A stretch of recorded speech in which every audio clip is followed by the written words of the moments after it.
we stop with the rule 3, and we will be continuing with the rule number 4 for this afternoon. Again, this is the rule number 4 of the IRR, or the rules and regulations, or the implementing rules and regulations of the Republic Act number 8050. So under the rule number 4 is the conduct of the licensure examination. So under the section 21, it states there the place and date of the examination. For the optometry profession, we are just having at least once a year for the board examination. So again, once a year yan. For this year, it has been scheduled on October 1. Okay, so the commission is designating the places and dates of the board examination in pursuant to the rules and regulations of, again, the commission. However, the commission may, upon request of the board for cogent or compelling reasons and there being sufficient time, change the venue of the licensure examination to a place other than the place previously selected. So again, for the theoretical, we don't have yet an advice kung saan magaganap yung written examination natin. But for the practical, they have written the official information that the practical or the clinical skills assessment will be done in Manila Central University. So, again, subject to change kapag ni-request ng Board of Optometry. Okay, so the date of the examination is kinukuha na or nai-schedule na siya ahead of time because the PRC have to announce the schedule of all the board examinations in all professions under their jurisdiction. So again, for the optometry profession, it is stated that we should have it at least once a year. Okay? Bakit kaya once a year lang tayo? Because the board takers are just less than 500. Okay? In any case, just pag tumaas siya in 500, the Board of Optometry may want to schedule at least twice a year. But hindi pa siya nangyayari during the 6th year curriculum na na-offer natin. Unlike in the College of Nursing or the nursing profession in the medical technology and I think in the pharmacy, that they are having it at least twice a year. So meron sila ng mid-year and meron silang end of the year offering. So sa kanila kasi masyadong madami yung nagbo-board examination. So just to reiterate, for the optometry profession, at least once a year on the date and venue as designated by the commission. Next, so we will be having in the section 22 the subjects and percentage weight. These subjects na nakikita nyo in your screen is written in the IRR. However, if you will be checking the TOS, eto na-replace na to on the current TOS na ginagamit natin. So, pakitandaan na lang that on the written or the theoretical, you have 8 subjects. Some subjects weighing 10%, meaning 100 items, and some subjects will be weighing 20% with 150 items. Okay, so the 100 items will be taken for 2 hours, and the 150 items or the 20% will be taken for 3 hours. For the written and the theoretical aspect, that weighs 70% of your grade. And the clinical skills assessment or the performance or the practical aspect weighing 30%. So again, we have 5 areas for it with 20% each. Okay? So again, paulit-ulit kong sinasabi that we should prepare in our theoretical. Okay, we should prepare better in our theoretical. Later na natin isipin yung practical, kaya nga late natin yan sa schedule ng review and nagpa-practice tayo from time to time. But ang preparation weight talaga dapat nasa theoretical. Why? Kasi 70% siya. We cannot say na kapag hindi tayo pumasa sa theoretical, we will say na babawi ako sa practical. But the practical, as you can notice, 30% lang yan. At hindi yan basta-basta maipambabawi. So again, habang may oras pa tayo, pukpok tayo sa theoretical. We really have to prepare for it. Next, program of examination. The board shall issue a program for every scheduled examination, indicating therein the subjects with their corresponding dates and time of examination, including the individual subjects and the group subject respective percentage weight and instruction relative to the examination assigned by the chairman of the board and certified correct by the secretary of the PRB. Pakitandaan, at least 30 days prior the start of the examination. So, dapat meron kayong kopya nito at least 30 days prior to the start of the examination. Pero, etong program of examination, binibigay sa inyo upon application kasama yung notice of admission.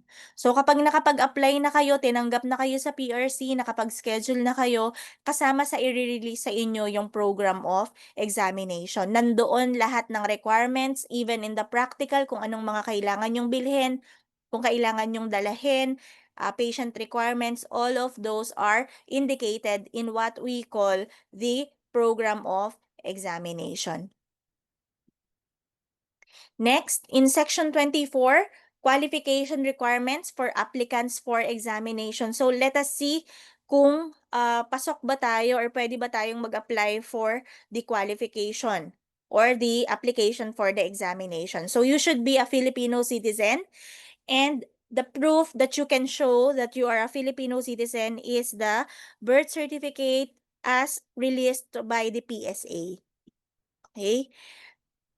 At least you are 21 years old. Okay? So I think lahat kayo dito pasok na since we are the product of the K to 12. Therefore, at least ang assumption gumraduate kayo 23 or 24 years old. So wala nang mas mababa pa sa 21 years old. But just in case merong mas mababa pa sa 21 years old, hindi hindi muna siya makakapag-exam, or kung papayagan man siya mag-exam, yung release ng result niya will be kapag 21 years old na siya. Okay, so madi-delay din. Next, of good moral character, this should be released from the university, and a holder of the degree of Doctor of Optometry as obtained from your school you have graduated, and that school should be accredited by the board and the government. So ito, ang ipapakita natin dito is yung transcript of records coming from the university. So, in the transcript of records, nakalagay ito in your IRR or in the RA 8050 na dapat makita itong mga subjects na to. Okay?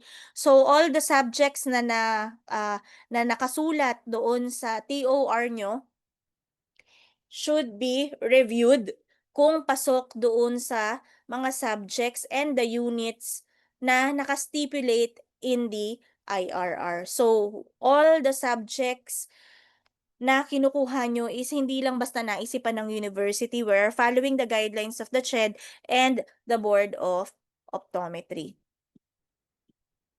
Ang additional, okay, before I proceed with the section 25, ang additional requirement for the examination is the certificate of internship, which should be given by the university assigned by the university registrar. So, eto, i-release natin, and kailangan siya is completed, indicated the total number of hours as prescribed by the board.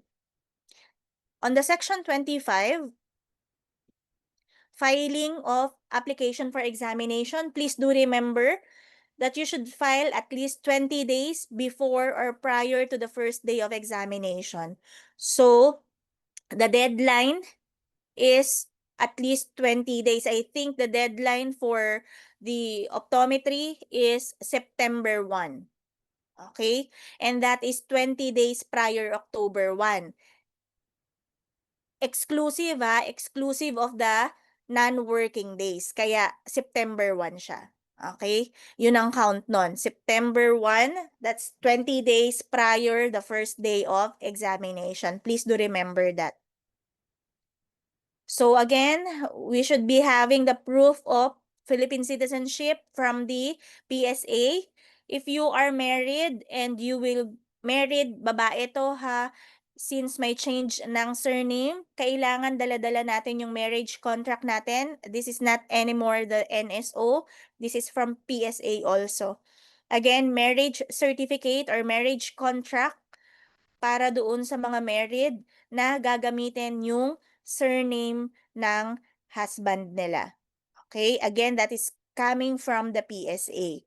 What else? Authentic or authenticated copy of the TOR showing the course or degree, the date of graduation, and if not autonomous university, it should have the SO number from the CHED. Okay? So, please remember na yung authenticated TOR natin should have a scanned picture and remarks for board examination purposes. So, yun ang dapat makita ng application division of the PRC. Again, the authenticated TOR with the scanned picture and with the specific remarks na for board examination purposes. Section 26 is the rating in the examination. So we should always remember that the general average of at least 75% in all subjects with no rating below 50% in any subject. So, kailangan sa theoretical, ang general weighted average nung 8 subject ay 75%. Same goes with the practical, ang general average nung 5 areas for the practical should be 75%. Okay? And please take note na wala dapat rating sa kahit na anong subject na merong 50 or below 50%. Dapat walang 49. Okay? So, what's the goal? Hindi pwedeng ang goal lang natin no rating below 50 ha. Kasi, ang sabi kasi no rating below 50 in all subjects. Kung lahat ang target nyo lang ay no rating than 50, 50 lahat dun sa 8 subjects, what will be your average? 50. And you will not pass the 75%. So kung meron kang isang subject, wag naman sana na 50 ang rating. Kailangan on the other subjects, especially yung mga 20%, at least magkaroon ka ng 85 or 90 para mahatak yung mga subjects na merong 50%. And therefore, the average will be computed at magtototal pa rin siya at least 75%. So again, hindi natin igugol yung 50 lang lagi kasi babagsak tayo kapag ganun. Okay? What else? General average of at least 75%. Okay na ulit. The general weighted average shall be composed of, again, yung sinabi ko kanina, 70% for the theoretical and 30% on the practical. So, anong gagawin? For example, your grade or the average for the theoretical is 80% and the average for the practical is 90%. So, hindi kukuhanin yon in cumulative or i-average na 80 plus 90 divided by 2. That is not the case. So, ang gagawin, yung 80%, imumultiply sa 70% because that is for theoretical, and yung 90%, imumultiply lang sa 30% and that is for the practical. Kung ano yung total ng dalawa, that would be your rating for the board examination. Okay, kaya nga ang sinabi ko sa inyo na hindi pwedeng practical, laging pambawi yung practical kasi that is just a small percent, 30%. Okay, pero hindi din naman natin siya puwedeng i-neglect. Kasi malay mo naman, yung 30% na 'yan ang ipapasok mo para maging top. Okay, so again, this should be working hand in hand. But of course, majority for the theoretical should be, prepared. Next.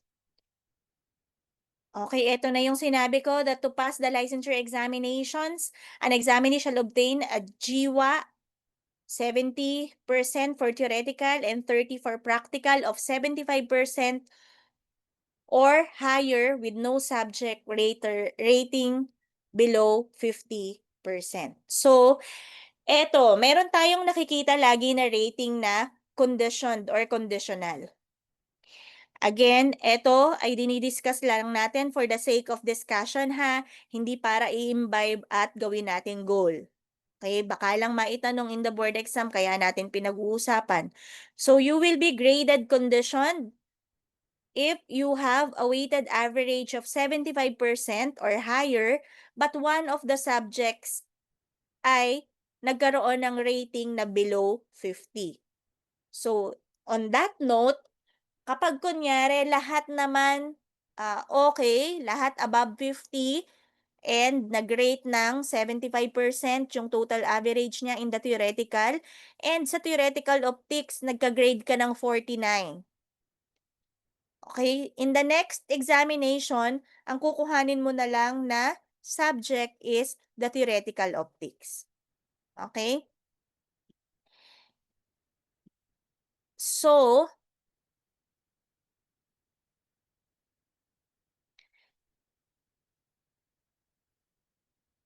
next is, okay, let us have this example for better understanding. For the theoretical, meron siya 80, 49, 75, 72, 77, 86, 88, 65. Okay? Yan yung grade niya in the theoretical. And nag-average siya ng 75.9. Okay? 75.9. Since 75 or higher, pasado siya in the theoretical, and in practical, mataas din siya. Pero meron siyang fifth subject na 48. Okay? So, ang gagawin is, dahil pasado naman siya yung general weighted average niya kapag tinotal yung dalawa, yung 75.9 kinuha yung 70%, yung 75 kinuha yung 30%, yung GWA niya nagtotal pa rin ng 75. So, ang remarks niya ay conditioned on the next examination, i-retake niya yung subject number 2 and i-retake niya yung subject number 5 on the practical. Again, this is just for the sake of discussion, not for you to have it as a goal. Okay, nagkaintindihan tayo sa condition? Another, kailan pa pwedeng maging conditional? Another example, we have in theoretical, lahat naman siya ay mataas sa 50. Ito yung sinasabi ko, lahat naman mataas sa 50 ang na-goal niya. Ayan, sa sobrang, yun lang ang goal niya, 75, 60, 62. Okay, isa lang yung mataas, 86%. Favorite subject pa niya. Nag-general weighted average siya ng 63 lang and failed siya doon. Okay? Failed siya diyan. On the practical na ipasa niya 75 lang, pero pasado pa rin. Again, yung 63 kukuhanin yung 70% because that is the theoretical, and on the practical kukuhanin yung 30%. Pag pinagsama yung dalawa, nag-GWA lang siya ng 68.84. So, hindi pwede. Ang gagawin niya, may mark pa rin siya na condition, pero i-retake niya yung lahat ng subject sa theoretical na lang since past naman siya on the practical. But mind you, eto yung madalas na nangyayari. Theoretical na lang po ang kukuhanin ko eh. Pero i-make sure nyo na kung theoretical lang ang kukuhanin nyo, mataas pa rin yung grade nyo ng 75 kasi konting-konti lang yung amount niyan. Kailangang sumipa ng mataas nung theoretical nyo para maka-cover siya with 75%. Okay, so hindi siya talaga magandang gawing goal. So, kailan naman tayo magiging failed? Na hindi mangyayari sa inyo dapat. To be deemed failed, an examinee shall have a weighted average of below 75 on both theoretical and practical examination. So, hindi talaga tayo nakapag-prepare or hindi talaga tayo ready nung nag-board exam tayo. So, by this time, you should be checking upon yourself kung ilang percent na ba yung kaya natin. Hindi natin kailangang piliting mag-take just for the sake na makasabay tayo and gusto na natin ngayon. We really have to think of it. Okay? So, eto daw yung example ng failed. On the theoretical, 63%. On the practical, 71.6%. The GWAC, kapag kinombine yung dalawa, 65.58. Of course, the remarks will be failed. Okay? So, on section 27, report of the result of the examination, the board shall report the ratings obtained by each candidate to the commission within 60 days after the last examination day unless extended by the commission. But again, this is just written on the IRR. For the sake of discussion, baka maitanong lang, kailangan naka-report within 60 days. But in reality, again, just right after 3 working days, nare-release na yung result ng board examination since computer-based naman siya and hindi na siya kasing hirap i-check noong una. Okay? So again, just for the sake of proper documentation, again, within 60 days after the last day of examination. And after that, the commission shall cause the publication of the names of the successful candidates in alphabetical order without the ratings obtained by each. Okay? And again, that is within 60 days of the date of the commission receives the aforementioned report from the board. Okay? So, by this time, after 3 days, naka-release na agad, naka-publish na agad. Please be specific that that is in alphabetical order. So if your surname is Alonzo Ingrid May, hanggang letter A na lang siya maghahanap. Okay? Pag nag-letter B na at hindi pa nakita yung pangalan, hindi na tayo pupunta pa sa letter V hanggang doon sa Z, hanggang makita niyo yung nothing follows. Okay? So, hindi pwedeng ganun yung ano natin, yung gagawin natin because again, that is set alphabetical. So, yung mga letter A, sila usually yung kinakabahan. Eh, kasi nga, unang-unang makikita kung pasado sila or hindi. So, ngayon naman, ang nangyayari, hindi naman na talaga kayo yung unang nakakakita. Usually, yung mga kamag-anak nyo nang nakabantay ang magsasabi kung pasado or hindi kayo. Nakapag-ingay na sila bago nyo pa ma-check. So, ang gagawin nyo na lang is to confirm, ako nga ba talaga yon? Bakit ako kino-congrats? Okay? That is the reality na nangyayari. Unlike nung mga unang panahon that the result is nakalagay pa sa labas ng PRC and dun mo i-check kung nandoon yung pangalan mo nakasulat in Manila paper. Okay? So, that is not the case anymore. So, mas madali na this time. Next. Again, may I just reiterate, going back to the announcement, kapag conditioned, hindi makikita as pasado ha. Yung pasado lang talaga ang makikita doon sa ilalabas na successful candidate. Kaya nga paulit-ulit ako na yung conditioned ay hindi siya para iset natin as goal. Okay, kailangan pumasa or mag-top lang yung goal natin. Section 28, additional requirement for re-examination. Any applicant who, for third time, fails to pass the board examination shall not be allowed to take the succeeding examination without submitting to the board proof that he has taken a refresher course in a duly accredited institution. So, again, this is just for the sake of discussion. Walang magta times 3 sa inyo or re-repeat ng paulit-ulit. One take lang tayo dapat. But for the sake of determining, baka lumabas lang sa tanong, if pang-apat mo na or 3 beses ka na bumagsak, dun sa pang-apat mo, kailangan ay mag-refresher course ka na bago ka payagan na makapag-exam ulit. Next, on the Rule 5, Let us proceed on the Rule 5 kung wala kayong tanong sa Rule 4. Any question on the Rule 4 pertaining to the conduct of the licensure examination? Meron ba kayong tanong?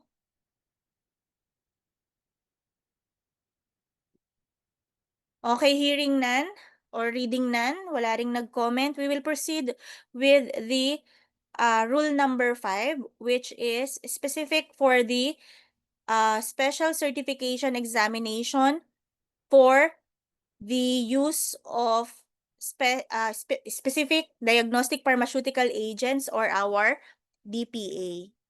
So under Section 29, optometrists' competency in the use of the diagnostic pharmaceutical agents or the DPA.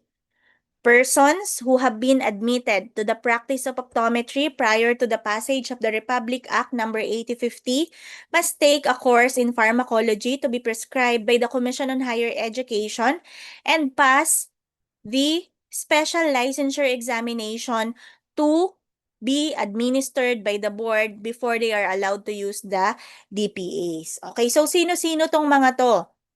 Yun daw mga optometrist, naging optometrist prior to the passage of the RA 8050. So, eto yung mga optometrist under 4 years. I have to pause. There is a question. Makikita po ba sa list na alphabetical ang name po ng top notcher or separate po yung list? You will be seeing on the top announcement yung list of top notchers with the school you are representing. So for example, Demesa Catherine Maanyo, second placer Manila Central University, or number 2 Demesa Catherine Maanyo, Manila Central University. But on the list also, yung list of successful examinees, kailangan on the letter D, makita nyo pa rin yung Demesa Catherine M. Nakuha? Kasi successful examinees pa din kayo, but you will have your special area kung saan nakalagay yung top notchers. Okay tayo? I hope I answered your question before I proceed with the recent discussion. Okay ba tayo?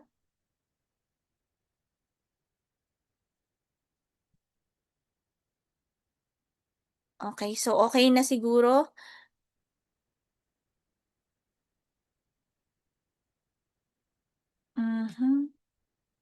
Tama ba? Meron pa ba akong na-missed out na basahin? Wait lang ha. Okay. Okay, so yung sa refresher naman din, paano po yun kinukuha? Yung refresher. So mag-e-enroll ka in a university, parang review session lang siya pero mas mahigpit. May papasok din siya in a review session, pero kailangan bantay talaga, hindi siya pwedeng mag-missed out. May mga activity para sa kanya so that ma-certify siya ng university na nag-undergo siya ng refresher. Yes, that is not a goal. Hindi tayo para mag-refresh. Ang goal natin is yung malagay yung name, yung unang tanong, that yung malagay yung name natin 2 beses. Una sa listahan ng mga top notchers and pangalawa sa listahan ng successful examinees. Okay, so that is the goal. Alright, so wala nang other questions. Later, babasahin ko ulit. So let us proceed. In the Section 29, again, sino-sino itong nasa Section 29? Yung mga graduates ng 4 years na gustong mag-practice using the DPAs or the diagnostic pharmaceutical agents. Okay? Eto sila. Kailangan muna nilang mag-aral ng special pharmacology course and ipasa yung board examination. As you will notice during your examination or board examination, may makakasabay kayong mga optometrist na. Okay, same schedule yan. Pero ang kukuhanin na lang nila na examination yung pharmacology. So, meron silang examination na pharmacology and sabay yun ang schedule nyo.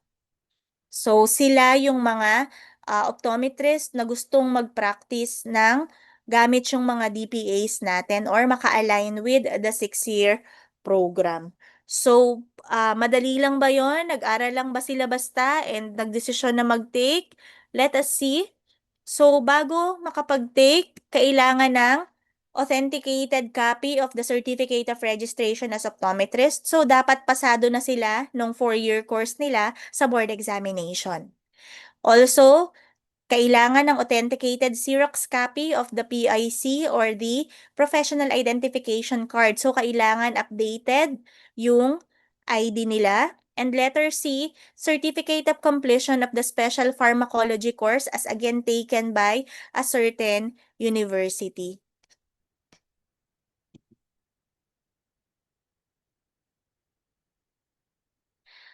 Okay, I have another question. For the sake of point of interest, din pwede po ba, pwede or never pa po ba masasama sa top ang mga nagiging conditional? Hindi na. Okay? Hindi na siya masasama kasi ang count na niya is yung rating niya nung sa practical. So wala na. Ang nagkakaroon pa nga ng pag-asa, which is dapat nga hindi, is yung nag-failed. Failed ng theoretical, failed ng practical, and one take niya, sabay niyang kukunin on the same schedule nung mga freshies. Yun pa ang nagkakaroon ng chance na mag-top. Pero yung practical, since hindi kasabay kinuha during the schedule, hindi na siya pwedeng mag-top. So, hindi na natin sila kalaban. Okay? Ang kalaban pa natin yung take all. Kasi nagiging top nga sila. It happened before. It happened before na pang-apat na take na niya, nag-top pa. Okay? Pero yung take niya kasi na yun, failed siya both on theoretical and the practical. So, bale, sumabay siya talaga doon sa batch na yun. So, parang nag-top 3 pa. Okay? But again, uh, just as you stated, this is just for the sake of point of interest. Hindi natin kailangan gawing goal. Kailangan maging top-notcher na tayo by this year, 2025. Okay tayo? Okay tayo? Or meron pa akong missed out?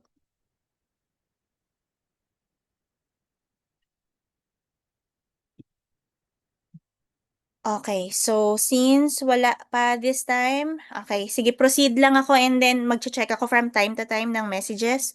So, Certificate of Completion of the Special Course in Pharmacology and Certificate of Completion of Preceptorial Hours from the Diplomate in Ophthalmology and a DPA Licensed Optometrist. So, nag-i-internship din sila. Kailangan din nilang mag-show ng preceptorial duty. Okay? Bago sila makapag-take ng special certificate, makapag-apply for the examination on the DPA. And then, what else? Tayo naman, since under Section 31, naka-incorporate na or naka-integrate na yung pharmacology in the curriculum, hindi na tayo kailangang mag-take nung certification course na nabanggit kanina because the Technical Panel on Optometry Education as created under the Section 30 of RA 8050 shall incorporate or integrate the pharmacology course on the subject in the curriculum of 6-year optometry as required by the Section 19 of the RA 8050. So again, since in the 6-year curriculum, kasama na yung course or yung subject na pharmacology, hindi na natin kailangang mag-undergo on such a special certification examination for the DPA. Another, registration of successful examinees. A successful examinee shall be required to take the oath as optometrist before the board or any person authorized to administer the oath, and after payment of the required fees shall be registered and enrolled in the roster of optometrists. So I think nabanggit ko na sa inyo to on our first session of ethics that everybody should have their oath first. I think ito yung sinabi ko na wag muna kayong mag-book for Disneyland after na lang para sure because pwedeng mangyari na para lang oath kayo or ma-release sa inyo yung license and your COR or the Certificate of Registration since kailangang mag-oath. Kung hindi kayo pwede dun sa oath in Manila, you will be having your oath kung okay yung schedule nyo sa Cebu or sa Mindanao. Okay? Kaya lang yun nga, ang kasama nyo na yung mga taga Cebu and taga Mindanao na. Kasi we will have our separate for the Luzon. Okay? And usually that is in Metro Manila. Now, kung hindi pa rin talaga kayo pwede doon, hindi pa rin ibibigay sa inyo yung lisensya nyo, kailangan yung sumulat sa Board of Optometry na magre-request kayo ng oath taking and stipulate nyo doon kung bakit hindi kayo nakarating and kung valid naman or i-allow ng Board of Optometry, i-schedule kayo ng sarili nyong oath taking. Okay? Section 33, disqualification. Sinong hindi magkakaroon ng Certificate of Registration and Professional Identification Card? Those who do not possess the qualifications set forth in Section 19 of the RA number 8050. Those who fail to pass the optometry licensure examination, of course. Those who have been convicted by final judgment of any crime involving moral turpitude of any court. So, hindi pwedeng gumawa ng kasamaan. And of course, those who have been found guilty by the Board of immoral or dishonorable conduct. Okay, so ito, ang nagiging kaso nito, yung letter D, ito ang madalas nagiging kaso that the Board of Optometry is nakakakuha ng complaint for those na kagagraduate pa lang na nagpa-practice na without license. Again, kahit nakagraduate na tayo, please do not engage first in the practice. Kasi kung may magko-complain sa inyo, pwede kayong makomplain in the board and hindi kayo pwedeng makatake ng board examination. Okay, pag-ingatan yung maigi because that would ascertain na kapag napatunayan kayong guilty, hindi na kayo makakatake ng board examination. Okay, and letter E, those who have been declared to be of unsound mind. So kahit nahihirapan tayo ngayon sa review, kalmahin natin ang ating mga sarili, hindi tayo pwedeng mabaliw. Okay, hanggat hindi natin nakukuha yung lisensya. Next, Section 34, on the renewal of the Professional Identification Card. The Professional Identification Card issued to an optometrist shall be renewed every 3 years on the birth month of the registered optometrist and upon payment of the annual registration fees for 3 years. Okay?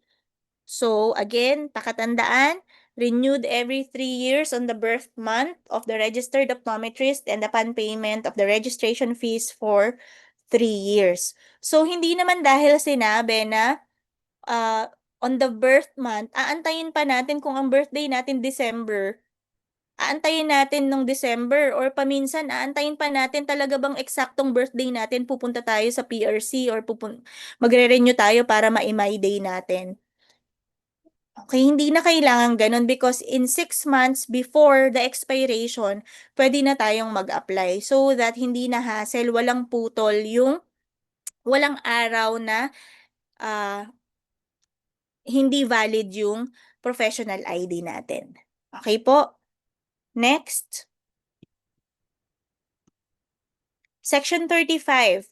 Persons other than optometrists allowed limited performance of the acts constituting the practice of optometry. Sino-sino pa ba ang pwedeng mag-VA, mag-refract, or sumakop or gumawa ng practice of optometry? Again, limited performance. So first, a regularly licensed and duly registered physicians who have received a postgraduate training in diagnosis and treatment of eye diseases. So particularly, the letter A is your ophthalmologist. Letter B, registered physicians who examine the human eye in connection with the physical examination of the patients. Okay, and letter C, public health workers trained and involved in the government's blindness prevention program who may conduct only visual acuity test and visual screening. Sometimes, public health workers, including the teachers, lalo na kung trained naman sila to check the visual acuity of the children, allowed sila. Hindi nila pinapasok yung practice of optometry until hanggang visual acuity lang yung ginagawa nila. Okay, pag nag-refract na sila, etong public health workers, doon magkakaroon na ng problema. Because again, they are only trained for visual acuity test and visual screening. Section 36, disclosure of authority to practice. Only a duly registered and licensed optometrist shall practice the profession. He shall be required to indicate his certificate of registration number and the date of expiration of his professional identification card and the professional tax receipt number in the documents, including prescriptions, which he issues or signs in connection with or in the course of practice of the profession. Okay, so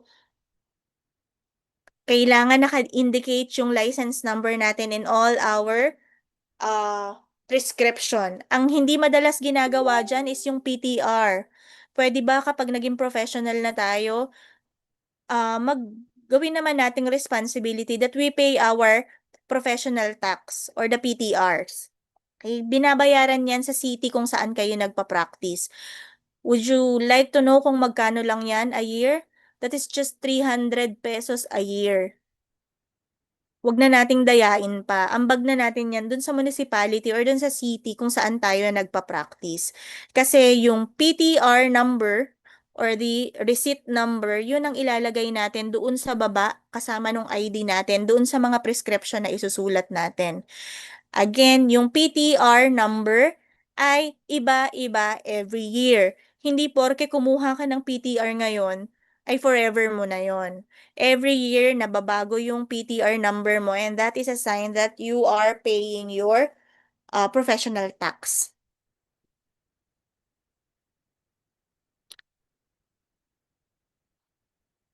Yung mga teachers po ba ay trained din po para mag-perform ng visual rehab po sa students nila? May nakita po kasi ako na nagpo-post sa social media na nakapatch. Dapat hindi because that's part of management unless merong optometrist doon because remember, especially in VSI, meron tayong tinatawag din sa atin na vision therapist, not particularly an optometrist. So kung trained sila on that and merong optometrist na nagbigay ng prescription for you to do it, pwede siya. Pero kung yung teacher hindi naman talaga trained for the vision therapy, remember your Sir Mark in VSI? Sir Mark ba ang pangalan nun? Sir Mark is not an optometrist but a therapist. So, kung ganung may training sila, they can perform it. But yung ipe-perform kasi nila dapat ay na-prescribe nung optometrist. If the case is iba, dapat hindi. Okay, dapat ma-call attention. Okay? Kasi like sila Sir Mark, hindi sila optometrist pero nag-under training sila and all the procedure na ginagawa nila ay prescribe nung optometrist in their clinic. Pero sila yung nagpe-perform. Nagkakaintindihan tayo doon? Again, if teacher yan and wala namang training and walang advice or prescription from the optometrist, it should not be the case. All right, so may I proceed? For the Section 37, kailan tayo masasabi na delinquent optometrist and we should be dropped from the role of optometrist? So, a registered optometrist who fails to pay his annual registration fees continuously for 5 or more years since the last payment shall be considered delinquent and shall be dropped from the role of registered optometrist in good standing. So, kaya nga, ngayon, kahit hindi nagpa-practice 'di ba ng optometry, nakakapag-renew sila ng lisensya just for the valid ID. So, kasama pa rin sila sa role of optometrist. Again, ilang optometrist na ba meron tayo in the country? Ilan-ilan na ba? Pang-ilan na ba kayo? So, I think we are nearing 13,000 based on the number of the license.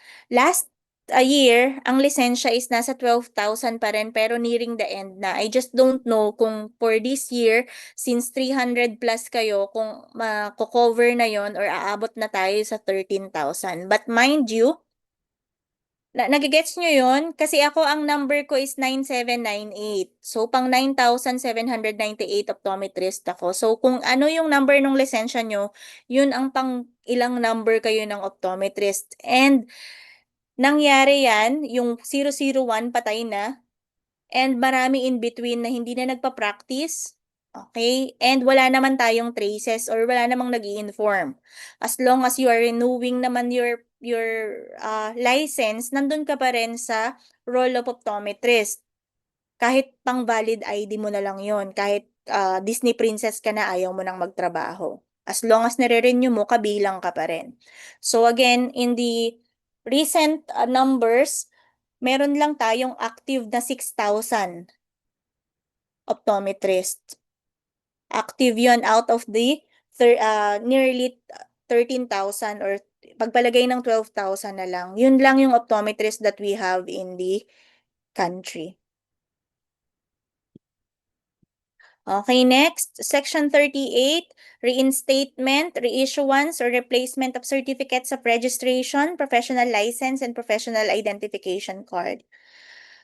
So, sworn statement executed by an active and recognized practitioner in optometry of the community where the applicant resides, and sworn statement of an incumbent officer of the Accredited and Integrated Association of Optometrists, both attesting to the fact that the applicant has comported himself in a manner befitting a professional and that he never practiced optometry during the period that his COR has been revoked. So, for example, na-revoke yung lisensya, kailangan may magpapatunay in the community na during those times na na-revoke yung lisensya mo ay hindi ka man lang nag-practice and naging maayos yung behavior mo during the time na na-revoke for you to be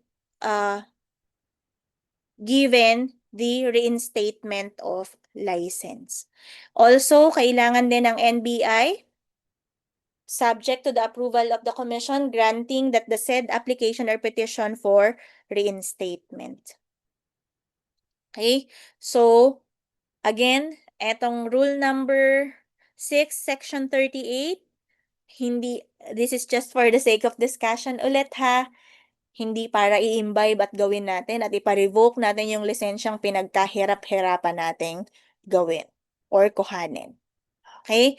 Question pa so far before I proceed with the other provisions? Meron pa ba kayong tanong? Prior ako mag-proceed sa other provisions of the RA 8050?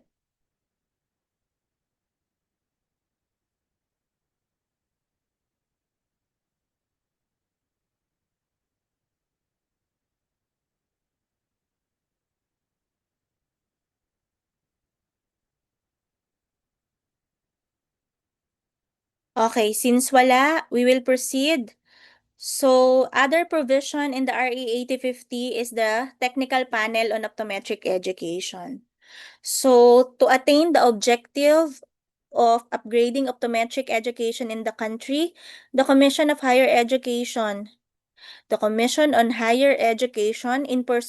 pakitandaan, in pursuant to Section 12 of the Republic Act number 7722, shall, within 60 days after the approval of the RA 8050, convene and organize a technical panel on optometric education. So again, the technical panel on optometric education has been created under the Republic Act number 7722. It has been convened within 60 days after the approval of the RA 8050. So, sino-sino ba yung nasa technical panel on optometric education? So, who are the members? First, a representative from the board. Second, senior practitioners or specialists. Third, academicians in the field of optometry. Fourth, a representative from the accredited National Organization of Optometrists. So those are the compositions supposedly of the technical panel on optometric education. Again, a representative from the board, senior practitioners or the specialists, academicians in the field of optometry, and a representative from the AIPO. Okay, for now, specifically, a representative from the IPAO. Okay, so sino-sino yung mga yan? So currently, our technical panel on optometric education, we have the chairperson under the name of Honorable Christine S. Rodriguez, who are the members, Dr. Charlie Elho. Pili na lang kayo kung saan nyo ilalagay si Doc Charlie, kung siya ay senior practitioner or specialist.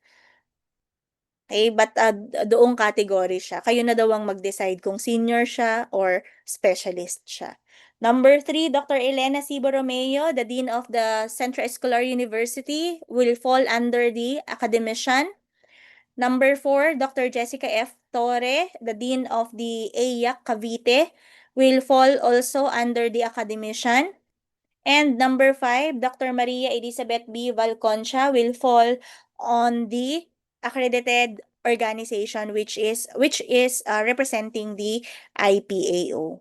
Again, these are the members of the technical panel on optometric education. Honorable Christine Rodriguez from the board, who will serve as the chair, Dr. Charlie Ho, either a senior practitioner or specialist, Dr. Elena C. Borromeo and Dr. Torre for the academician, and Dr. Elizabeth Balconcha for the IPAO.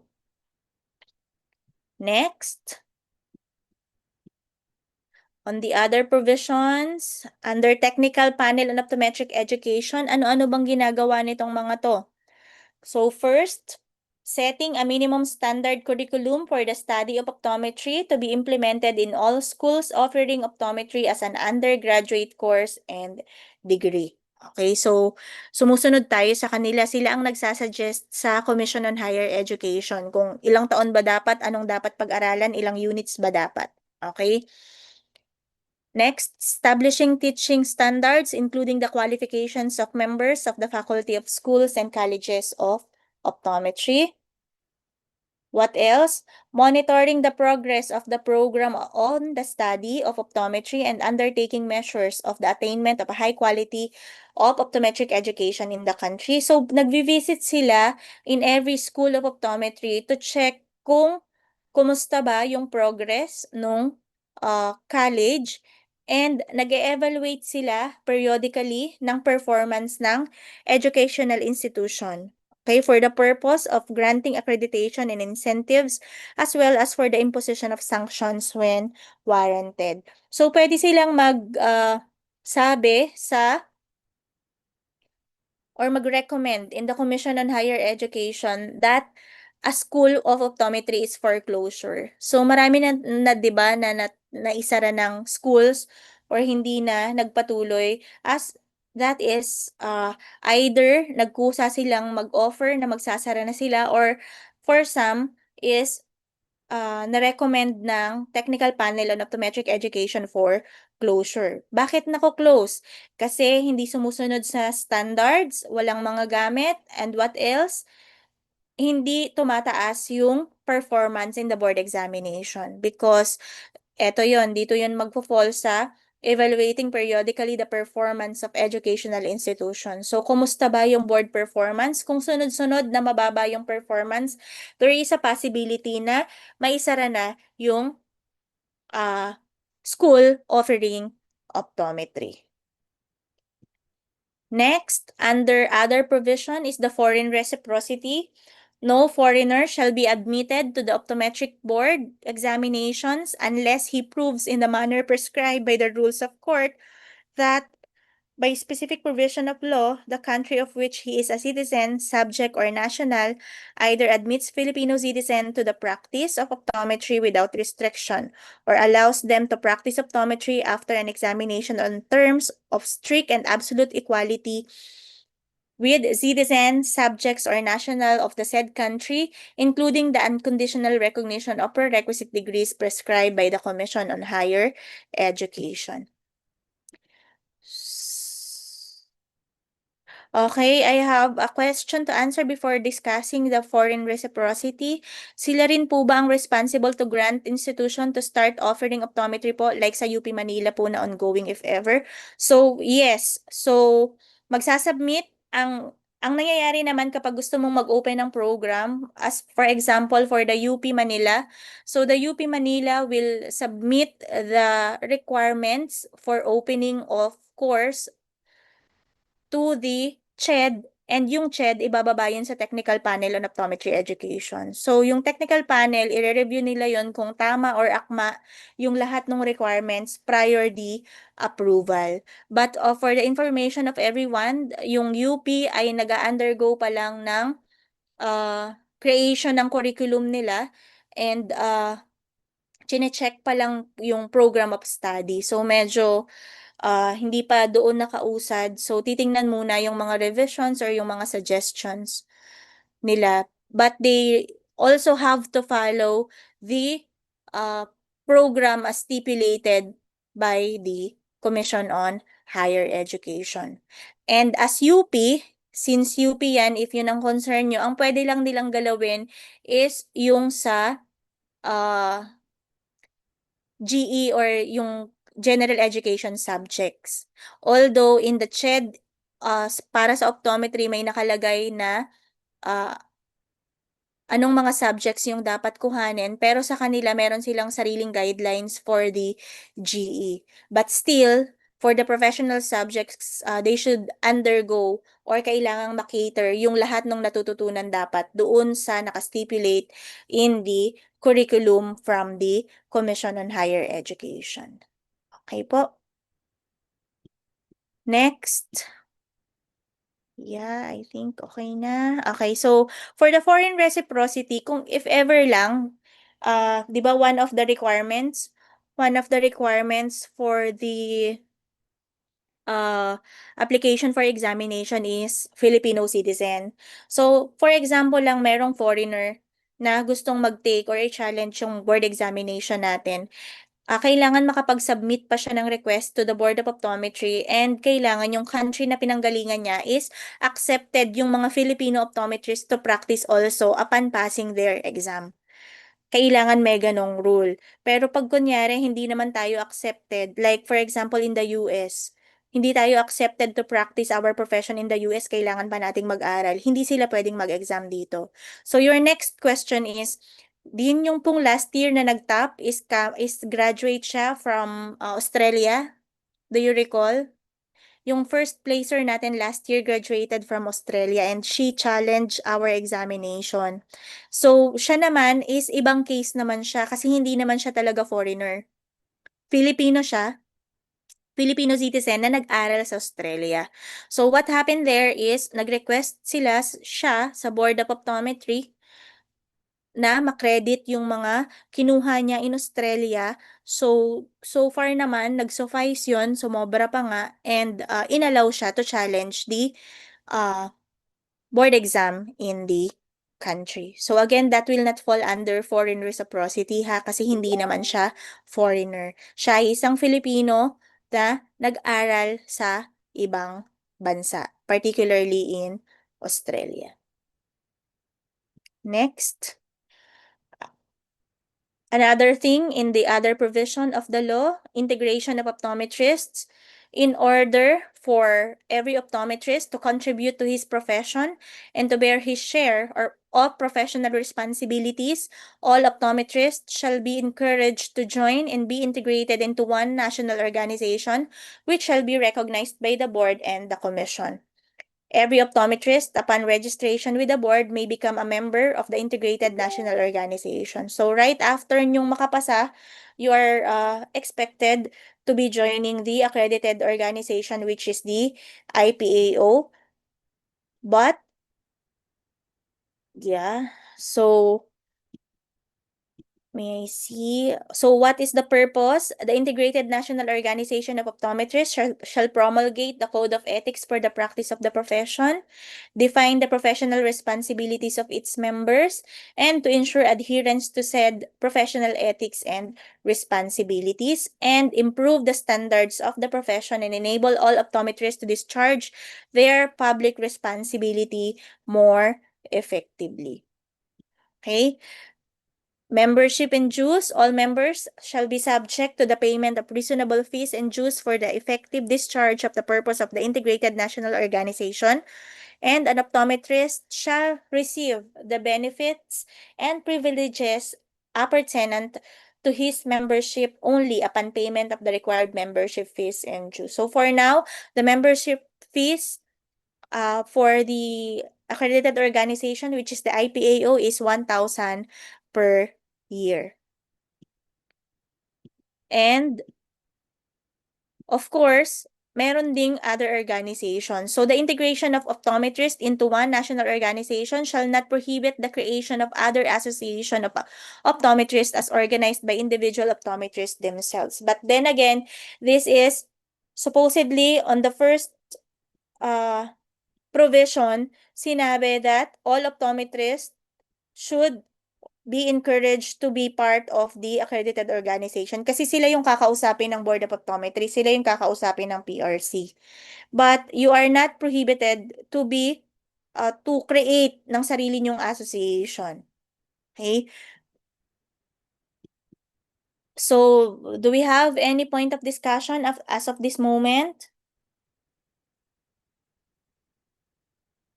Any point of discussion as of this moment?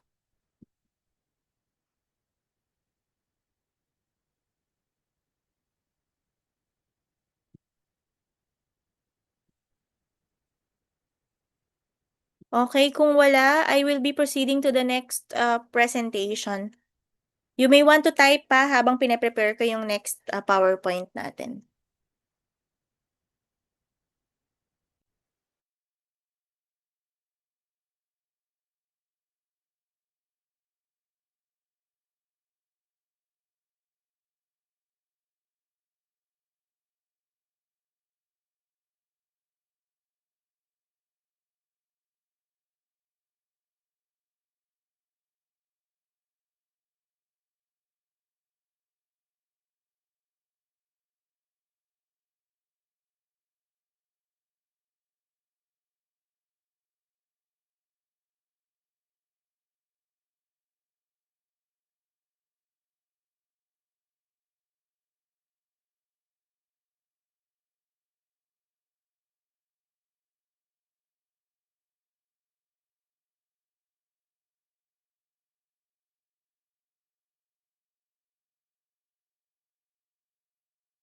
I have a question to address.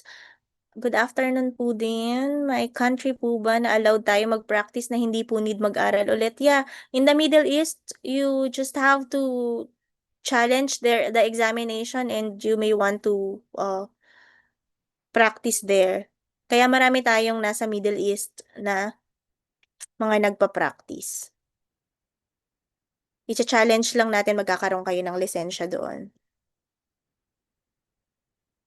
May mga other orgs po bang nabuo before pa po ang IPAW or until now is meron bukod po sa IPAW? Yes, we have. Okay, IPAW, the IPAO, ang IPAO nanggaling talaga sa samahan ng optometrist nung unang-unang panahon pa yan. Actually, isang organization lang talaga yan, samahan ng optometrist sa Pilipinas. You can also read this history sa mga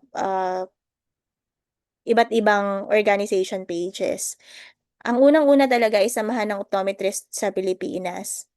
But, syempre, sa lahat ng organization, marami kasing matatalino and we are very blessed that in optometry profession, ang daming matatalino. So, there came a point na Hindi na sila nagkakasundo-sundo. So, what happened is, nagkaroon ng breakout. So, nung nagkaroon ng breakout, nagkaroon yung IPAO, which is yun yung naging accredited ng PRC, accredited organization, but we also have the OAP. That's the breakout thing na nangyari.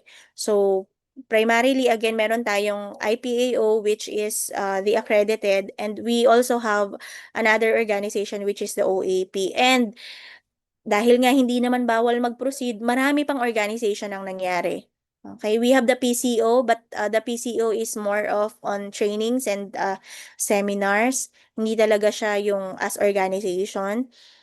Meron pa tayong isa, I think from the OAP, meron ding mga breakaway or may gusto ring from the OAP sila, tapos nag-create na rin sila ng sarili nila, and that is the PALO.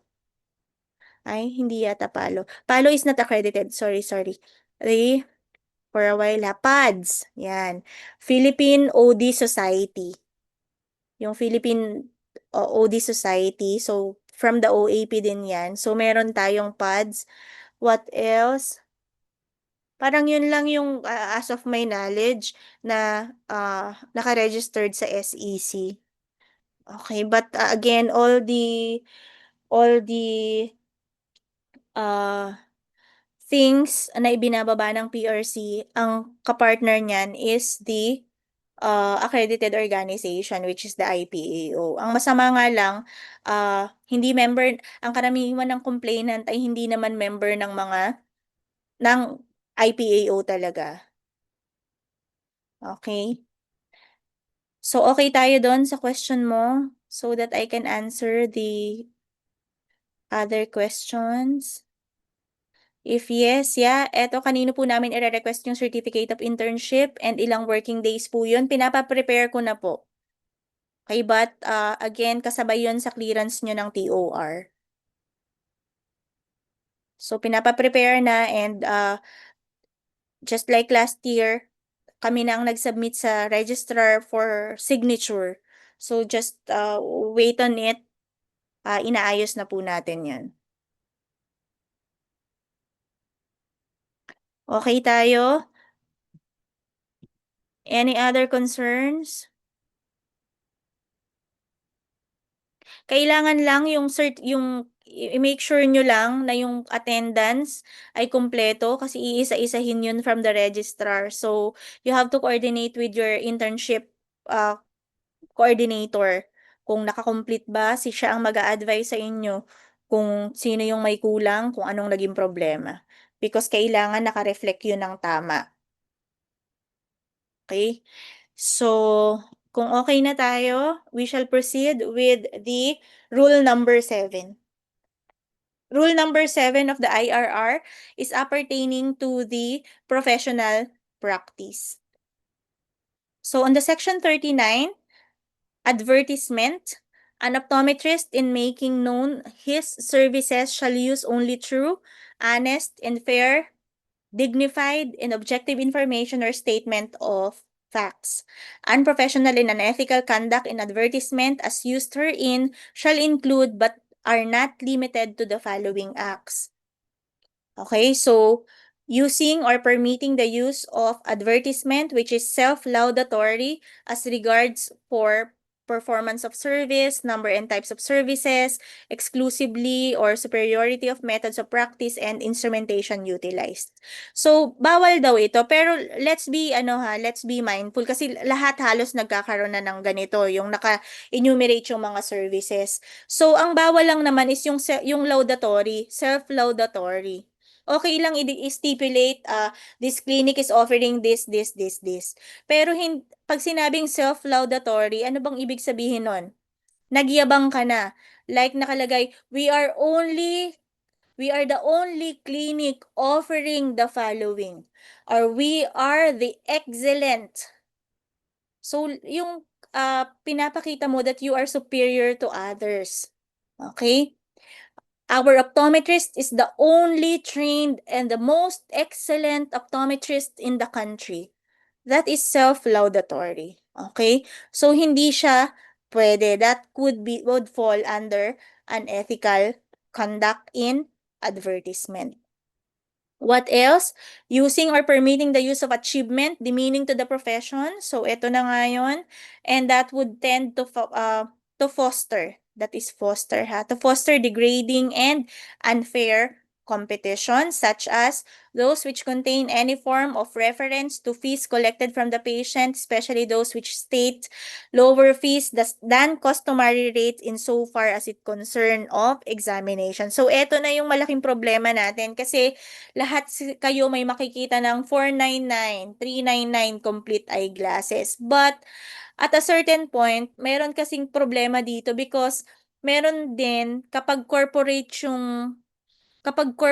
yung clinic or under corporation, meron sariling guidelines yung corporation na mag-alert lang sila sa DTI, yung ganyan, and then approve ng DTI, pwede silang magbigay ng presyo.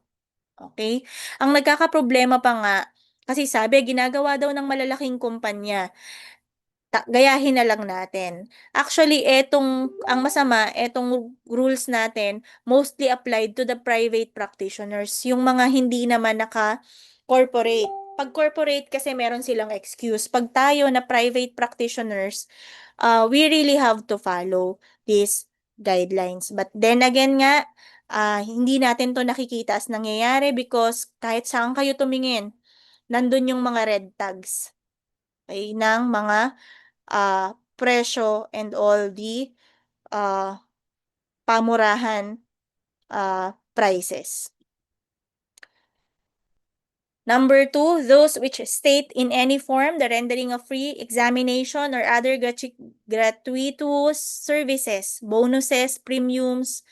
Okay, so etong mga to, just the same, nangyayari. But then again, for the sake of discussion and baka naman maisipan yung sundin to in the future, kasi baka dito makakuha ng tanong for the examination, ito yung tamang sagot.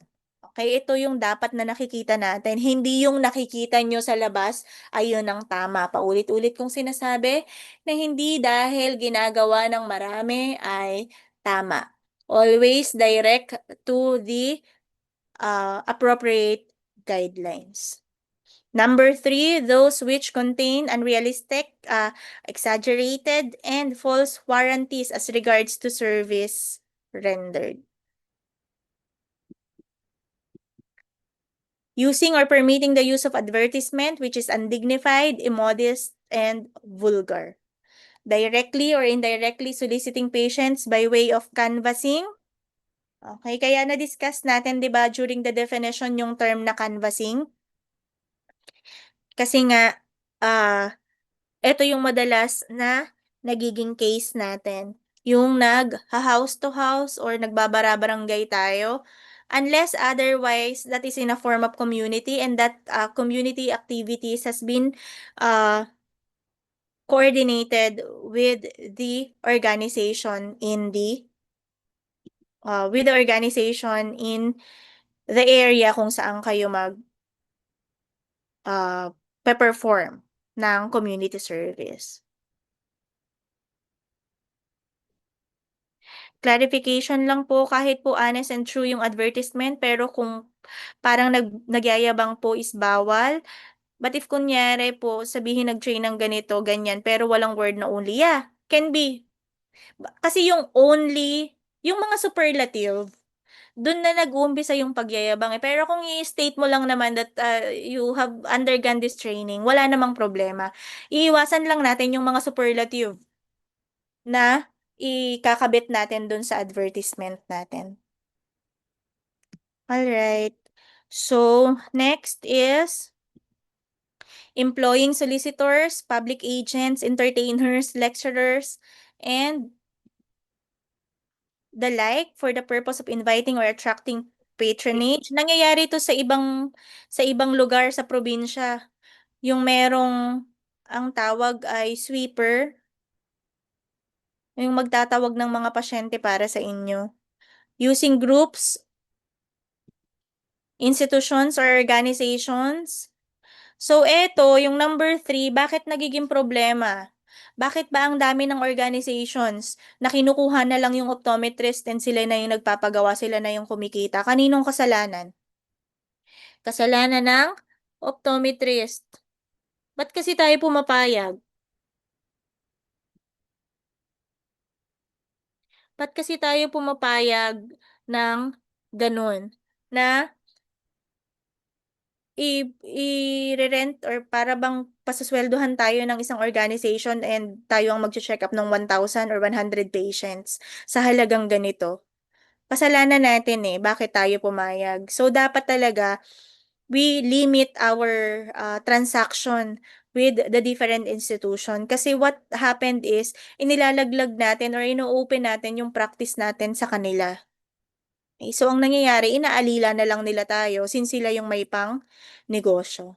Okay, so again, in the future, kung merong mag-attempt to partner sa inyo in a certain activities, mag-isip muna kayong maigi. If ito ba ay short-term partnership or makakaapekto ba 'to ng malaki sa profession natin. Okay? Another question, yung pagpapaskil po ba sa harap ng clinic na ang opto on duty is top notcher po, bawal po ba yun? Kung kinongratulate niyo mo lang naman. Kasi usually nakakakita na ako nito yung congratulations, proud lang sila, lalo na kung anak nila yon, wala namang problema. Kaya hindi naman niya nilagay na siya lang ang na only top notcher. Okay? Kasi top notcher naman siya talaga. Okay, pero usually dapat kung top notcher, yung meron lang certain isang taon, proud na proud ka ng isang taon. Yun na dapat yun. Pero kasi ang isang clinic kung palagi ang nandun, dapat hindi magkakamali yung top notcher na yun. Kasi actually that is also a form na kukuha siya ng negative comment from the patients. Kasi kung magkakaroon siya ng complaint, anong sasabihin, top notcher pa naman siya. So, dapat pag-ingatan din natin. Yung congratulatory, at least nag-i-stand pinakamatagal na yung isang taon kasi proud na proud ka nga, lalo na kung clinic nyo yon and hindi mo mapipigilan kung yung nanay mo or yung tatay mo proud na proud at gustong sabihin dun sa community na yung opto na yon or yung anak nila is top notcher. Okay? Next. Section number 40, display of certificate of registration and the PIC. I think I have discussed this already during the first session, that the optometrist shall prominently display his certificate of registration and professional identification card in a conspicuous area or portion of his clinic, office, or place where optometric services are offered and rendered. So again, the certificate of registration, dinidisplay natin, and the updated professional identification card. Again and again, the certificate of registration ay hindi nag-expire. Kung ano yung inirelease sa inyo, yun na yun forever. But the PIC, kailangan nating i-update once every 3 years. Practice. The practice of optometry shall be conducted only in such premises used exclusively for optometric practice such as regular clinic or office, which shall be maintained in keeping with professional standards or standards of other practitioners in primary care and allied professions in terms of practice location, clinical and office environment, and professional attitude. Okay, next. Be conducive for the exercise of independent clinical judgment and shall promote autonomy of management procedures, except in cases of multidisciplinary management with members of allied health profession. What else? An optometrist shall not conduct his practice by examining patients outside the regular office or unless an unsolicited request is made for patients who are not ambulant. Okay, so pwede lang mamasyente outside the clinic kapag ni-request siya para sa mga hindi na nakakatayong pasyente, kailangang bisitahin for health reasons and for example, for occupational or pupunta sa isang work setting. na hindi sila nakaka-visit doon sa regular schedule ng clinic nyo. So, pwede pa rin naman given these terms. Pwede pa rin mag-practice outside the clinic. Letter C, an optometrist shall not use mobile units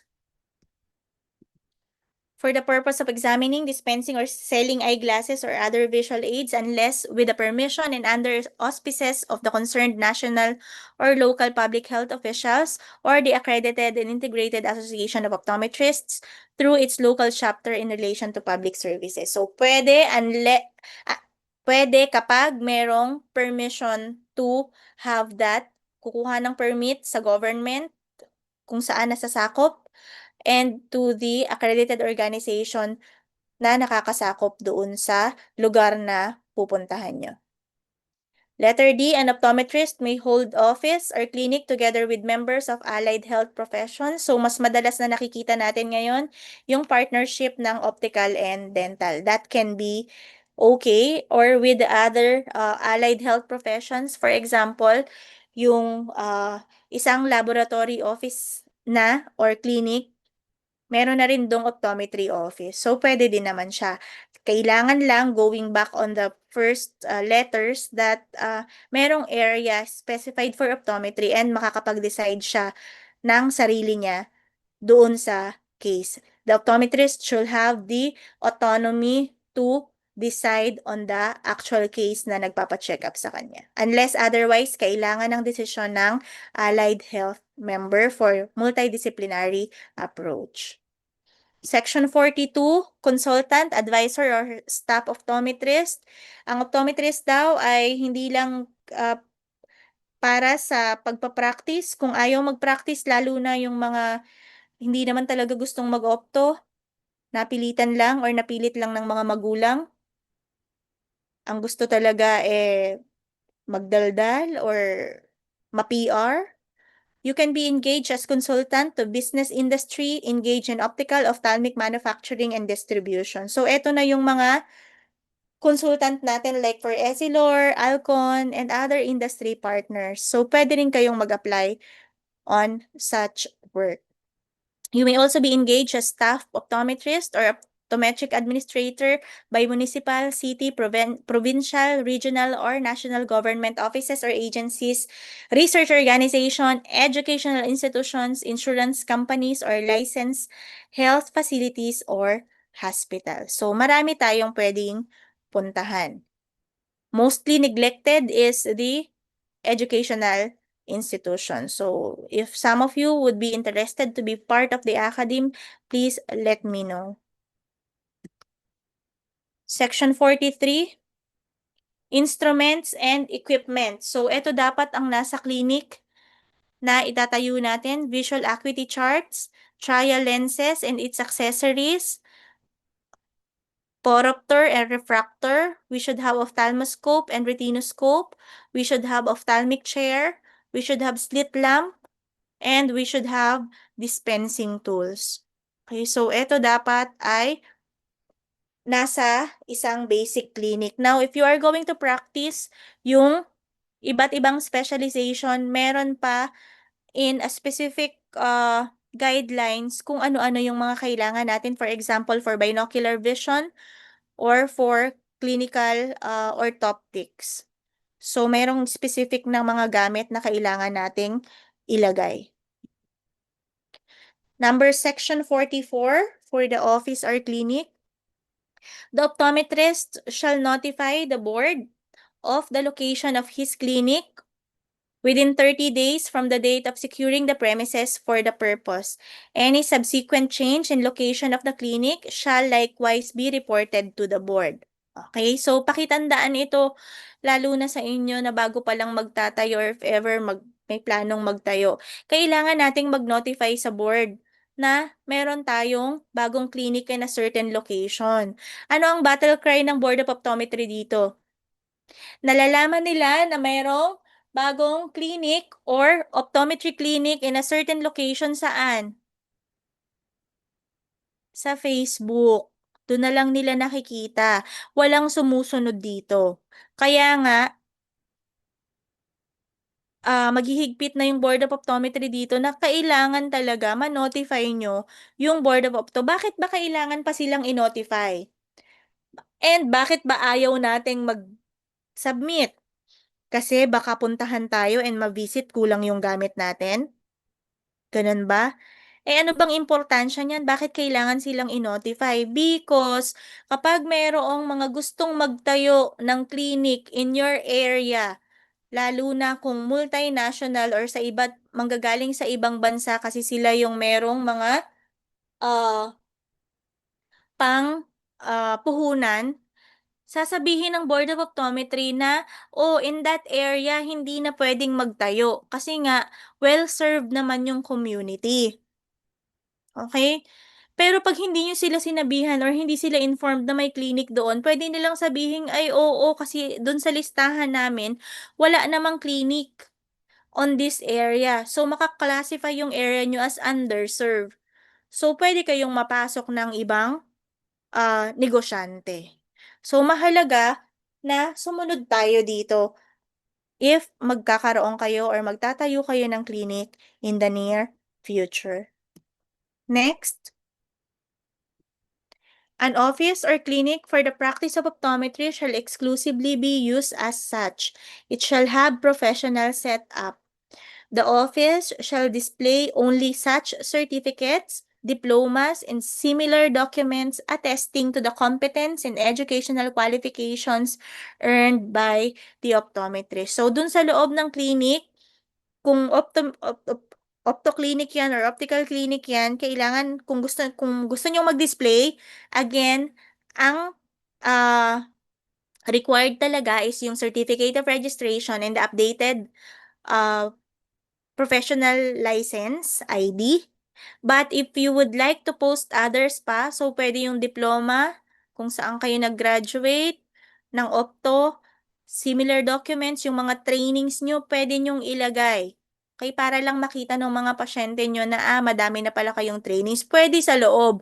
Wag lang, yung mga certificate talaga ha, meron kayong, pwede yon. If you have visited the clinic of Dr. Juarez, if you have visited the clinic of Dr. Juarez, it is there all the trainings na napuntahan niya nandoon sa loob. Because in the event, it may help you, it may help you na ma-satisfy yung pasyente nyo and makasingil kayo ng tamang professional fee kasi uh, lahat yon pinag-aralan nyo, ibig sabihin may karapatan kayo doon sa mga sinisingil or china-charge nyo. Okay? How about po yung mga nakapag-operate, especially malalaking company na hindi naman po gumagamit ng mga required, ah, hindi, actually, dapat ngayon eh, kung hindi or wala sila ng mga standard instruments, kaya nga nagkakaroon ng visit. Kaya nga nagkakaroon ng visit yung Board of Optometry from time to time. Yun nga lang, yung mga optometrist ng malalaking kumpanya na yan, pumapayag din eh, no? Sila pa yung nagiging, cause na makapag-operate yung mga company na yan on that limited na gamit. Meron lang upuan, walang poropter, may trial case lang. Okay, walang slit lamp. Pwede. Okay, so bakit nga ba? Kasi nga during the visit, pag pinuntahan, ano yan eh, pag naka-schedule or mayroon na sa kabila, ewan ko kung nakakapag-provide sila during the visit. That is the report of the board eh. Nakakapag-provide. So, nato-tolerate ng mga optometrist on duty. Kasi dapat hindi. Wag nang i-tolerate. Mahuli na or mapagsabihan na kung dapat mapagsabihan. So that, makapag-provide din yung mga company ng mga dapat gamit na i-provide nila in a certain clinic. Kasi kayo as optometrist, kung employee kayo doon, kayo yung nagpa-practice eh. Kayo yung practice nyo, yung nadidegrade eh. Kasi kayo yung nandun. So, dapat, bago kayo mag-apply, siguraduhin nyo muna na naka-align with your principal yung papasukan nyo. Kasi kung ipo-provide lang sa inyo trial case, eh, malaking problema yon. Kaya hindi sila willing mag-upgrade, eh, wag na lang diyan kasi, ah, puwedeng malaki yung sahod pero titingnan niyo rin matututo ka ba dun or paurong yung learning mo? Kasi dapat hindi. Okay, so bakit hindi nahuhuli? Kasi nga during the visit nakakapag-provide, nagkaka-OR, ay nakakahiram sa mga supplier, pahiram muna. Okay, so dapat hindi. Okay, again, 'pag tayo na ang nag-practice, kailangan i-secure natin na sumusunod tayo so that hindi tayo magkaroon ng problema. Let us remove that mindset na sila nga gano'n, eh, eh, di kami na lang din. Hindi na gano'n, kasi dapat sila na lang yung maiwan. Kasi ang mga pasyente naman ngayon matatalino na, eh. Kapag nakapagpa-check-up sa iba tapos iba yung ginagawa sa kanila, hindi ka na babalikan kasi may nakita na silang mas maayos and mas maraming, gamit na pine-perform sa kanila. Okay. Next, Rule 9, unlawful practice. So 'pag unlawful, ito yung, hindi puwede or the prohibited acts. Giving false or forged evidence of any kind to the board or to any member thereof for the purpose of obtaining a certificate of registration and professional identification card. So siguraduhin lang po natin yung mga isa-submit natin during the application ay tamang mga dokumento ha. Hindi na tayo para mandaya ng certificate, birth certificate. Ano ang madalas na dinadaya? Yung certificate of internship. Hindi niyo na kailangang mandaya, hindi niyo na kailangang kasi hindi kayo nire-release because, there is a certain na may kulang. Wag niyo nang subukan, okey? Wag niyo nang subukang dayain pa kasi kapag nahuli kayo buong buhay hindi kayo makakapag-board examination, okey?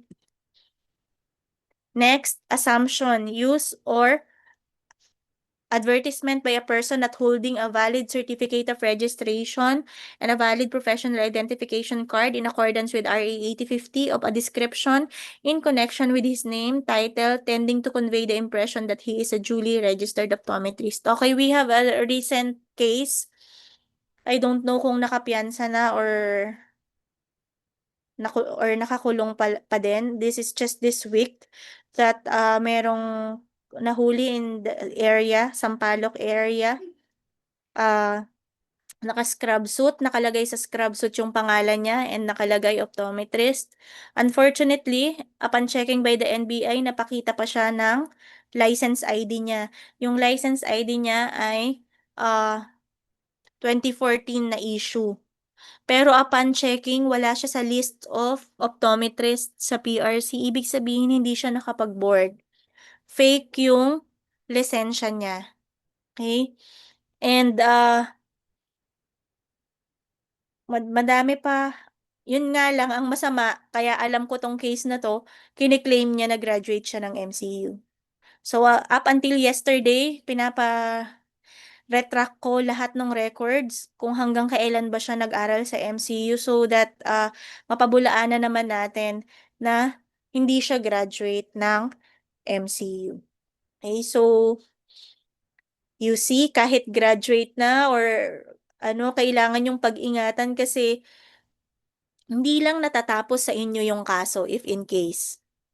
Hmm, Nakakaladkad pa yung pangalan ng university that you graduated or saan kayo associated. So again, pagkaingatan nating maigi in the future. Malay ba naman nung tao na yun na nakarating na sa dean, pinapakalkal na yung record. And, it saddened me, actually kilala ng ibang faculty yung bata. Hindi ko alam kung bakit hindi ko siya matandaan. Pero upon checking last enrollment is 2014, 2015. Pero yung last enrollment niya, ang subject pa lang niya is refraction. Basta yun yung record na na-check ko. So, definitely kung yun yung basis ng record ko, hindi siya graduate ng MCU. So, again and again, pagkaingatan natin, 'pag nakuha na natin yang lisensya na yan, hindi natin kailangang mandaya. And if just in case hindi pa tayo mabigyan ng lisensya, please, pagkaingatan nating maigi kung magpa-practice kayo. Kasi dapat talaga hindi. Section number 45, still, letter C, any form of advertisement in media outlets giving information and impression to the public that the particular optometrist is better than the others, collecting lower professional fees, or selling cheaper frames or lenses. So, na-discuss ko na to kanina. Next, the use of diagnostic pharmaceutical agents by non-DPA certified optometrists and trained optometrists in violation of Section 31 of RA 8050, whether or not such use results in injury to the patient. So again, ang pwede lang gumamit ng DPA are mga 6-year graduates and those na nakapag-take ng and pumasa sa special certification ng ocular pharmacology. Okay? Next, the use of any by any optometrist of pharmaceutical agents other than those which he is authorized to use. So, ilan lang ang meron tayo. Okay, yun lang yung dapat nating gamitin. Letter F, engaging in an authorized practice of optometry as defined in Section 5 by performing any of the acts constituting the practice of optometry as set forth in Section 4 of the same act without having first admitted to the practice of the profession pursuant to the provision of the same act and its implementing rules and regulations. What else? Natural persons who are not registered, nor licensed optometrist, nor certified ophthalmologist, nor juridical person engaging directly or indirectly in the practice of optometry, and an optometrist or a doctor of optometry who aids or abets any natural or juridical person in such unlawful practice of optometry. Sino yan? Yung mga kasabwat. Okay, on the case na sinabi ko kanina, siya walang lisensya pero yung mami niya opto. So, inalaw nung mami niya. So, pati yung mami niya makakasuhan because of this. Okay, so, kinonsindi niya that yung anak niya ay mag-duty as optometrist and magpanggap as optometrist in such clinic. So, again, that's the latest. May nakakulong ngayon because of that. Optometrist hiring or engaging the services of non-optometrists to directly or indirectly perform the acts of an optometrist as set in Section 5 of the RA 8050. Ito rin yun, same. Accepting employment or associating himself with an optometrist whose certificate of registration has been suspended and revoked. So, those are the unlawful. What else? Prescribing and endorsing doubtful products other than approved by the BPAD, or for now, that is the FDA and the DTI. So, check nyong maigi kung yung mga pine-prescribe or nandun sa clinic ay approve ha, bago kayo mag-prescribe. Usually, yung mga contact lens yan. So, check nyo muna kung approved ng FDA so that hindi kayo sumabit in the prescribing or prescription of it. Letter M, engaging in an ethical practice or conduct which fails to conform to the accepted and prevailing standards or optometric practice or which violates national laws. And violation by any person, whether natural or juridical, of any of the provision of the RA 8050 and this IRR. Non-display of PRC certificate of registration or the displays of false or use or forged certificate of registration or professional identification card. And establishment or ownership of an optical clinic by foreigners, optical suppliers, or ophthalmic technicians in pursuant to Section 4. But, ang ginagawa nila para makalusot is gagawa sila ng corporation and part of the corporation is the optometrist or makikipag-partner sa optometrist, lalo na yung mga optical suppliers. Bakit nangyayari? Kasi pumapayag tayo. Pumapayag yung mga optometrist. And dahil maraming pera yung mga yan, ang gagawin yan, magpapaaral yan. Sa 6 na taon, tapos ka na, nasang ka na kaya as partner, pwede ka nilang bitawan. Anong ginawa mo? Tinulungan mo silang yumaman. Okay, and mind you, yung pakikipag-partner sa mga optical supplier ay sa kanila ka rin kukuha ng mga frames ha, or yung mga lenses. So, talagang sila ang yumayaman. Sa kanila ka kumukuha, tinutubuan ka pa nila dun. So, again, pag-isipan nating maigi yung mga papasukin nating partnerships in the future. Isipin nyo, ine-expose lang natin sila doon sa practice, tinutulungan natin sila gamitin yung mga lisensya natin. Pero, in the end, nakakapagpaaral sila ng iba and bibitawan tayo. Okay? So, pag-isipan yung maigi. Pwede kayong mag-partner kayo-kayo. Kapwa nyo optometrist. At least yun malinaw.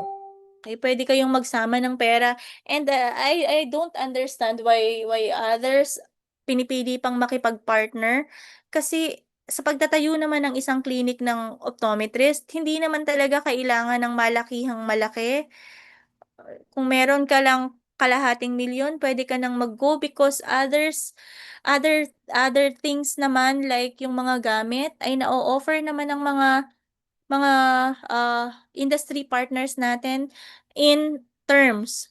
So, hindi naman kailangan like yung mga Poropter, kunyari nagko-cost sila isang set 1.2, hindi naman hihingin sa'yo yung 1.2M agad-agad eh. May mga terms silang binibigay. So, makakapagtayo tayo on a certain amount na kaya na nating i-provide. So, bakit ba tayo makikipag-partner pa sa mga suppliers na gugulangan lang din naman tayo? Okay? Again, mag-isip tayong maigi. And under the professional conduct in section 46, still on the rule number 9, unlawful practice, registered optometrists shall adhere to the standards of professional conduct which are generally accepted by the profession of optometry in the Philippines. The standards of professional conduct for registered optometrists are higher than and shall not be placed on the same level as the standards of practice in the marketplace. Section 47, grounds for disciplinary action. Of course, unprofessional or unethical conduct, malpractice, violation of any of the provision of the RA number 8050, and violation of any rules and regulation as promulgated by the board. So, those are the grounds. 4 lang yan, pero ang daming nakapaloob dyan, lalo na tong violation of any provision of RA 8050. So, all the sections there. Section number 47, grounds for disciplinary action against optometrist. Letter E, conviction in final judgment of a crime involving moral turpitude, immoral or dishonorable conduct, unauthorized practice of optometry as defined in the RA 8050. Okay, so kasama yan for grounds for disciplinary action. Committing any of the acts declared as prohibited under Section 32 of the Republic Act Number 8050, serious ignorance, gross negligence, gross incompetency, chronic inebriety, or habitual use of drugs, tigilan nyo na yan. Sayang lisensya nyo. And declaration by a competent court of being mentally unsound or insane. Sasabihin nyo sa akin, din ang dami-daming ganyan. Ang dami-dami na na kailangan bigyan ng disciplinary action. Okay, ang tanong ko ulit, may nag-complain ba? Kasi kung wala namang nag-complain, walang kaso. Again, ang complaint ay hindi ginagawa sa Facebook.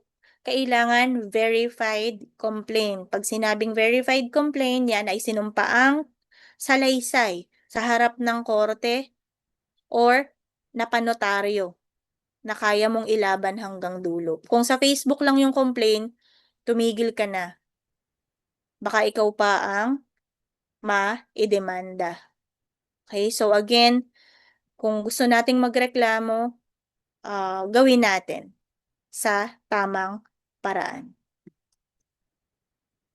Administrative investigation under the section 48. So, nasa rule 10 na tayo. The board shall be assisted by the Legal and Investigation Division or Office of Legal Affairs of the Commission in conducting hearings, investigations of an administrative case brought against by an optometrist for any of the causes enumerated in the preceding section. So, sa mga administrative case, kung mayroong na-file, the vote of 3 members of the board shall be necessary since sabi nga natin that the board has a quorum kapag mayroong 3 members. So, pag may 3 decision na, pwede nang magbigay ng decision as to the case na na-file.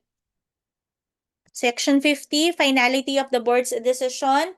The decision of the board in an administrative case shall become final and executory after 15 days from the receipt of notice of judgment unless appealed to the commission. So, kung hindi naman i-appeal nung nasasakdal na optometrist, after 15 days ay executory na yung decision. So, again may nangyayari talaga na may nagko-complain sa Board of Optometry. So, the legal division will help the Board of Optometry. So, nangyari na to sa isang optometrist, graduate natin, that anong case? Nag-abroad. Nag-abroad siya, pero yung 'di ba kapag nag-a-abroad hinihinga ng certificate of employment dun sa previous employer natin. So nagbigay siya ng certificate of employment, ni-forge niya. Ang inilagay niya doon ay parang ilang years na siyang nagwo-work doon sa clinic na yon. Unfortunately, yung pinag-applyan niya, nandun na siya sa abroad yung pinag-applyan niya ay nagche-check pa rin nung mga documents. Tinawagan or minessage ngayon yung employer na nabanggit niya. And na-confirm na na-forge yung COE. So, yung employer nag-complain sa Board of Optometry and yun na, on the decision, nakapagbigay ng decision to investigate kung ano yung nangyari. But again, alam ko tumagal yan nasa ibang bansa na siya. Bakit nga tumagal? Kasi nga yung address kung saan naibigay is ang address niya sa PRC yung ano niya, dorm address niya. Again, kapag mag-a-apply tayo, yung address na ibibigay natin is our permanent address para hindi tayo magkaroon ng problema. Baka hindi natin alam, may naka-pending case tayo and pagbalik natin sa Pilipinas ay may kaso na tayong kinakaharap na hindi man lang natin na ipaglaban. So again, nangyayari talaga ito. So pag-ingatan natin ang ating mga lisensya, yung mga ginagawa nating decisions. Section 51, patient's record. An optometrist shall use professional judgment to determine what optometric procedures or services are to be rendered to his patient. So, an optometrist shall keep pakitandaan a record of patient's data, findings, results of examination, and actual services for a minimum of 5 years after the last consultation. Okay? Minimum of 5 years bago tayo magtapon. And now, meron tayong Data Privacy Act na kailangang sundin. So, after 5 years naman, kung itatapon natin or i-dispose natin yung mga record, kailangan i-follow naman natin yung sa Data Privacy Act. So, kung kailangan punitin, wala dapat makikitang pangalan, address, or pertinent information appertaining to the patient. Lalong-lalo na yung mga phone numbers kasi yan yung madalas na nagiging cause ng kaso ng Data Privacy Act. Yung may bigla na lang nagme-message and kapag tinanong saan nakuha yung number and pag sinabi that you have the record in this clinic, makakasuhan kayo as against to the Data Privacy Act. So again, please do remember, minimum of 5 years na dapat nasa atin yung record ng pasyente. An optometrist certificate of registration and the PTR and the expiry of his professional identification card shall appear in the prescription written, signed, and issued by the optometrist. So, naulit lang to. But then again, karapatan to ng pasyente na makita sa prescription yung ulit-ulit the PRC ID number, the expiration date, and the PTR. Next, under this, the final provision na tayo. Final provision of the IRR, separability clause. If any section or provision of this resolution, the application of such sections or provisions to any person or circumstances is declared unconstitutional, null and void, or not valid, no other section or provision thereof shall be affected thereby. Repealing clause under Section 74, all orders, resolutions, guidelines, rules, and regulations or portion thereof which are inconsistent herewith are hereby repealed or modified accordingly. And for the effectivity, the resolution took effect after 30 days na maipublish siya in the official gazette or any newspaper. So this IRR has been active and shall take effect 30 days after its publication. So, is there any point of discussion as of this moment?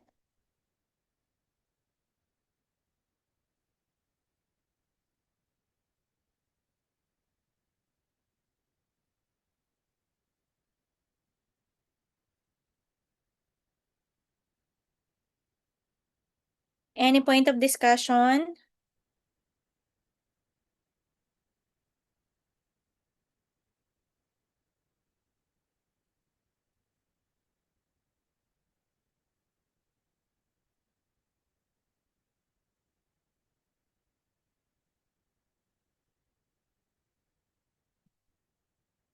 There's no any point of discussion or wala akong kausap? Yan po yun. Yun. Okay, kala ko wala lang akong kausap eh. Okay, so please be ready with your ay wait, meron. Check ako. Okay, none so far. Salamat. Okay, meron pa bang ibang discussion na gusto? Yung iba, huwag niyong sarilinin, hindi yan masasagot.